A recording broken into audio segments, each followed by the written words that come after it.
The three meeting theory. তিনবার একই মানুষের সাথে দেখা হওয়া, জায়গা ভিন্ন, সময় ভিন্ন, কিন্তু কারণ একটাই।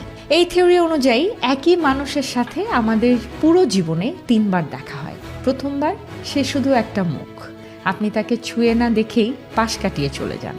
মনের ভেতরে কোনো দাগ পড়ে না, তখন আপনি বুঝতেও পারেন না সে কে ছিল বা কেন সে আপনার জীবনে এসেছিল।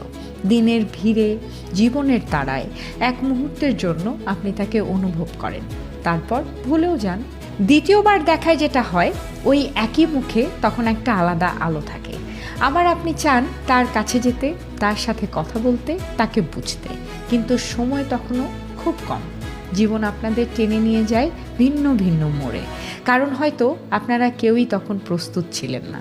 আর এরপর আসে তৃতীয়বার দেখা হবার পালা। এবার আপনার জীবনে আসে একটা স্থিরতা। আপনি এখন আর কনফিউজড নন, ভালোবাসার নাম শুনে এখন আর ভয় লাগে না, কারণ এবার আপনি রিয়েলাইজ করেছেন একই মানুষের সাথে বারবার দেখা হওয়া তাকে পরীক্ষা করার জন্য নয়, বরং সঠিক সময়ে আবার ফিরে পাওয়ার জন্য। আর তাই এবার আর থেমে যাওয়ার জন্য নয়, বরং সব কিছুই ঘটছে থেকে যাওয়ার জন্য।